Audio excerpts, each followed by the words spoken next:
savez que Dakar est une presqu'île composée vraiment de communes côtières ayant sujet à l'érosion marine.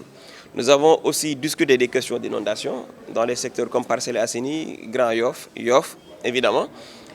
Et nous avons aussi abordé la question de l'accès à l'eau. Vous savez que les populations se réveillent à 3 heures du matin pour avoir de l'eau. Donc toutes ces questions ont été abordées, ont été débattues. Maintenant, ce n'était pas une instance de décision, mais c'était une instance d'échange. C'était une rencontre d'échange et de propositions de solutions qui seront naturellement adoptées, proposées à l'État en partie, parce que vous savez tout aussi que nous que l'assainissement n'est pas une compétence transférée.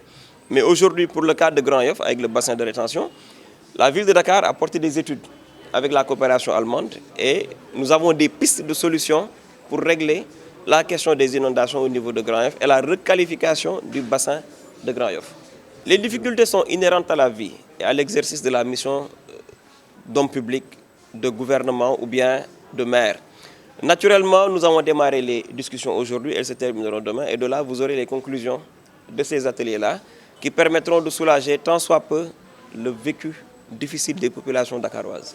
À Yoff, nous avons des problèmes concernant les eaux usées. Quand vous regardez le bas-fond de Apexi en allant vers la résidence de Cheikh Ousseynou Laye, quand vous allez à Yoff Ndena, Dagoudane, nous sommes régulièrement confrontés à ces difficultés-là. Maintenant, les experts ont dit que les diamètres préposés à l'assainissement ne sont plus adaptés à la population actuelle de Dakar. Il faudrait revoir le dimensionnement des tuyaux d'évacuation et cela ne peut se faire naturellement qu'avec l'Office national de l'assainissement.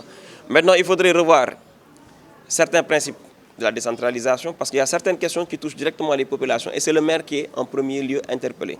Donc d'où l'importance d'associer les maires dans les plans visant à parfaire l'assainissement au niveau de Dakar. Qu'aujourd'hui, le Forum de l'eau était un événement qui devrait être porté par les territoires. Parce que vous savez, le président Macky Sall nous a vendu la territorialisation des politiques publiques dans le cadre du plan Sénégal émergent. Donc naturellement, aujourd'hui, il devrait y avoir moins d'État et mieux d'État. Donc je pense que nous devrions être dans cette optique-là. Cela ne devrait pas être un forum porté par l'État, mais par les territoires pour dynamiser ces territoires qui captent l'essentiel des populations et qui subissent de plein fouet l'ensemble des problèmes auxquels sont confrontées les populations.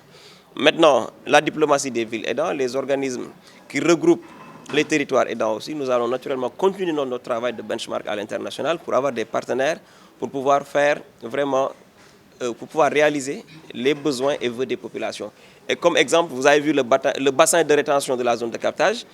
À ce niveau aussi, c'est grâce à la coopération internationale que la ville de Dakar a pu faire les études nécessaires.